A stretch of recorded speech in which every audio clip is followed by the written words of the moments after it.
কোন সংখ্যাটি 4 দ্বারা বিভাজ্য হবে? খুবই ইম্পর্টেন্ট একটা প্রশ্ন।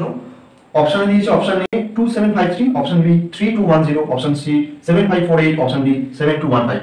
তো এরকম যখন অঙ্ক দিয়ে দেবে আমাদের, যখন অপশন থাকবে এরকম বড় ডিজিট দিয়ে অনেকগুলো সংখ্যা দিয়ে, তখন আমরা 4 দিয়ে এখানে বিভাজ্য করেছি, মানে অ্যাকচুয়ালি 4 দিয়ে সংখ্যাগুলোকে ভাগ।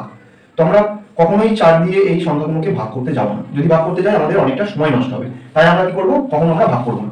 খুব সহজে একটা ছোট ট্রিক্সের মাধ্যমে আমরা এই ভাগটা শিখে যাব। দেখুন বলছে কি 4 দিয়ে ভাগ করতে বলেছে, তাহলে জাস্ট আমরা কি করব, লাস্টের দুটো ডিজিট, প্রত্যেকটা সংখ্যা লাস্টের দুটো ডিজিট আমরা ভাগ করব। দেখব 4 দিয়ে কোথায় ভাগ করা যাচ্ছে। দেখো 4 দিয়ে 53 ভাগ করা যায় না। 4 দিয়ে 53 কে ভাগ করলে আমরা জানি 4 × 52 হয়, 53 হবে। তাহলে ক্ষেত্রে আমাদের 4 দ্বারা অপশন এ হবে না। 10, 4 দিয়ে 10 কে ভাগ করা যায় না।